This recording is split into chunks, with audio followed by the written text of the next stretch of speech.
diambil dari tangan kiri, kemudian untuk membasuh bagian belakang, yang di atas ditumpahkan, kita dalku atau gosok ke depan.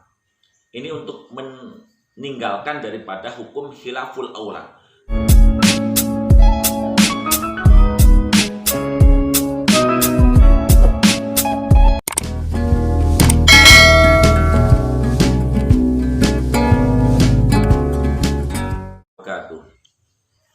Wala rabbi shrah li sadri wa yassir li amri wahlul 'uqdatam min lisani yafqahu qawli waj'al li waziran li ahli. Amma ba'd. Qala al-musannifu rahimahullahu ta'ala wa nafa'ana bi ulumihi fid dharain.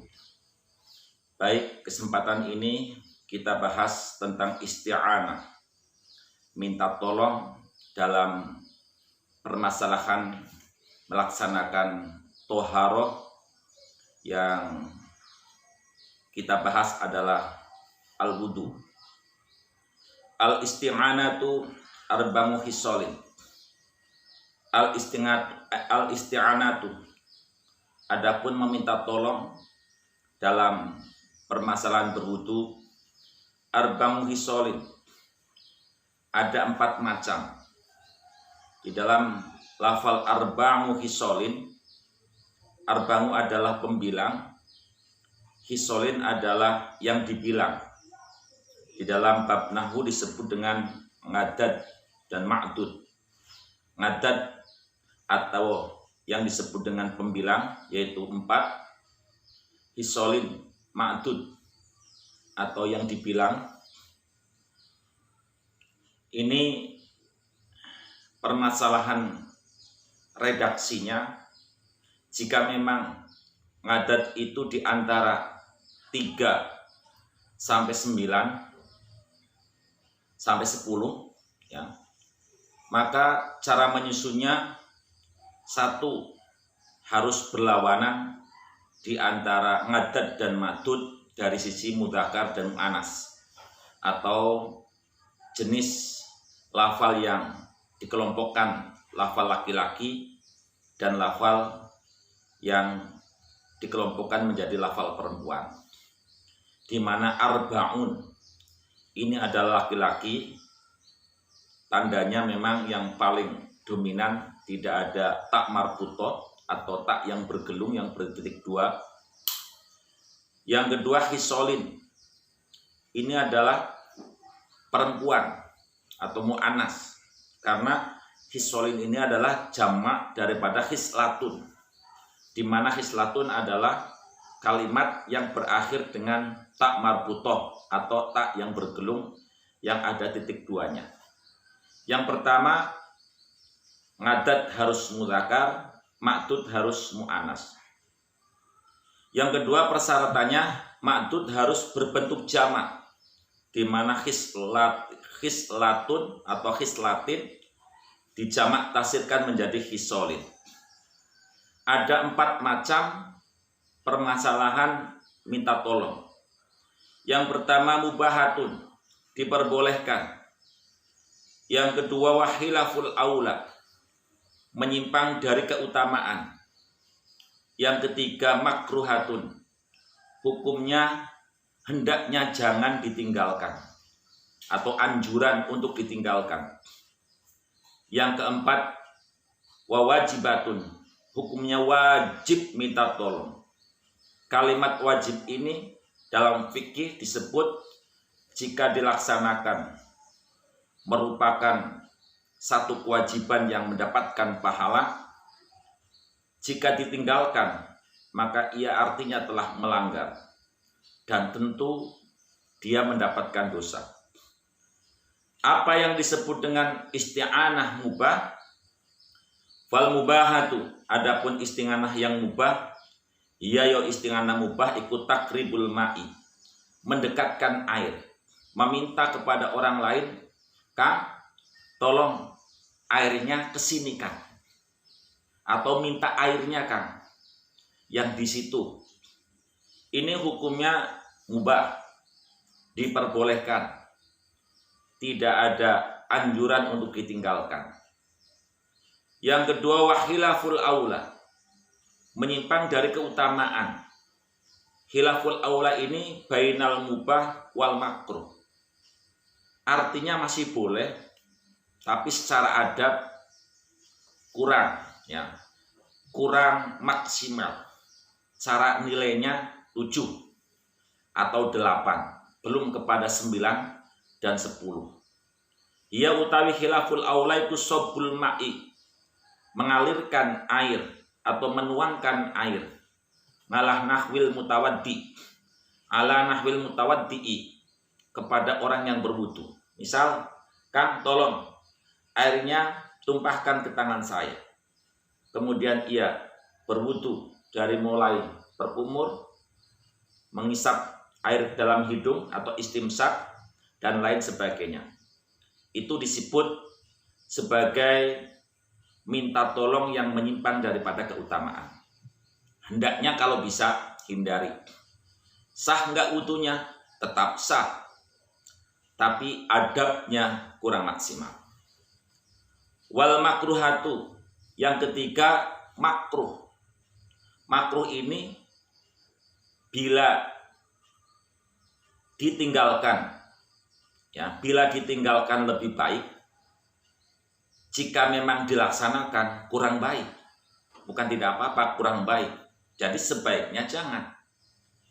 Bila ditinggalkan, ya, bila ditinggalkan lebih baik, bila dilakukan kurang baik.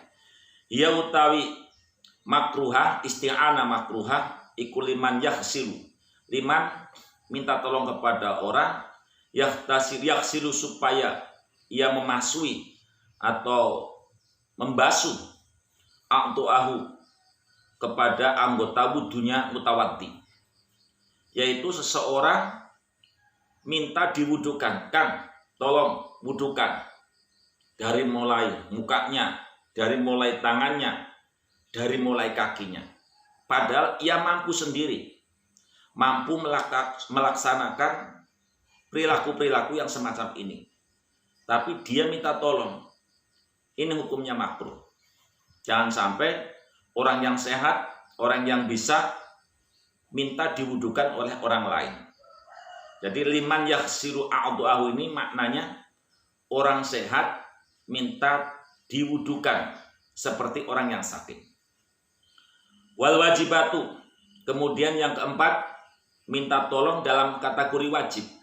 Wajib yaitu harus dilaksanakan. Harus dilaksanakan walau dengan prabayar. Tetapi prabayar yang umum, yang wajar. Syukur-syukur kalau memang gratis, ya, kepada anaknya, suaminya, kakaknya, adiknya.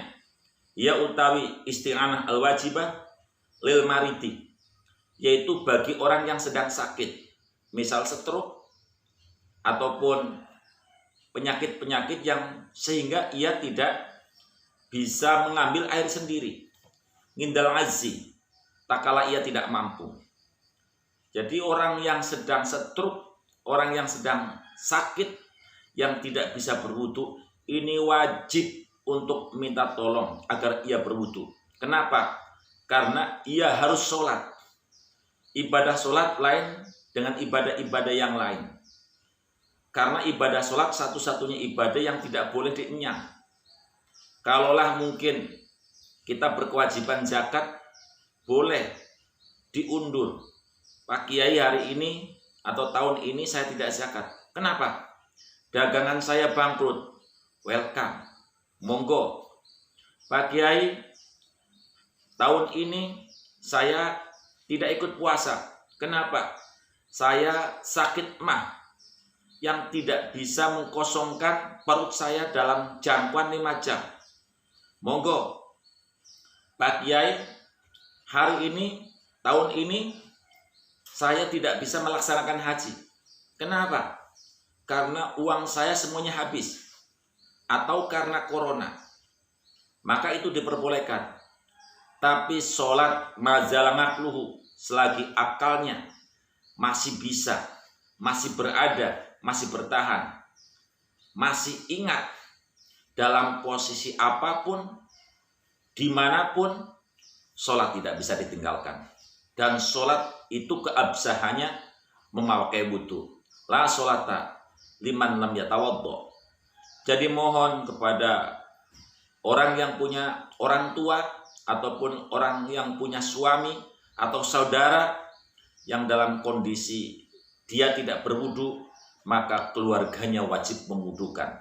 Bagi yang sakit wajib minta untuk diwudukan. Lalu kemudian ulama-ulama juga membahas apakah air kran yang datang sendiri ini bagian daripada khilaful aula, menuangkan air. Maka di dalam fikih itu disebutkan hendaknya seorang yang berwudu ini beradab. Bagaimana adabnya?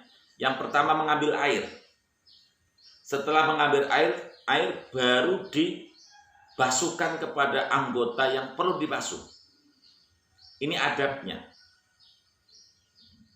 Maka permasalahan air kran ini ada dua pendapat. Yang mengatakan karena air kran itu datang kepada anggota wudhu, ini berarti ada yang menyampaikan bahwa itu adalah khilaful aula atau kurang baik.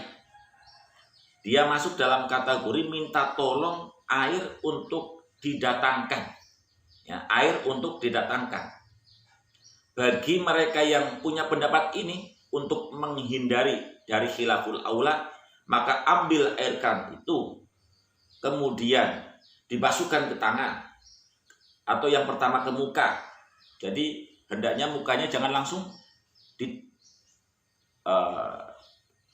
dipancarkan atau ditabrakkan atau ditempatkan kepada air yang mengalir. Diambil dari tangan. Begitu juga dalam membasuh tangan, hendaknya diambil dari tangan kiri, kemudian untuk membasuh bagian belakang, yang di atas ditumpahkan, kita dalpu atau gosok ke depan. Ini untuk meninggalkan daripada hukum khilaful aula. Begitu juga saat membasuh sikir, diambil lagi, ya, diambil dari tangan ke kaki. Tapi ini jarang terjadi. Tapi juga ada ulama yang mengatakan bahwa air kran yang kita pakai itu bukan bagian daripada istighanah. Jadi menggunakan air kran langsung ke tangan, ke kaki adalah bukan bagian daripada khilaful aula, apalagi makruh, dan itu hal yang mubah. Mudah-mudahan bermanfaat, dan itu saja pagi ini. Saya kira tidak ada pertanyaan.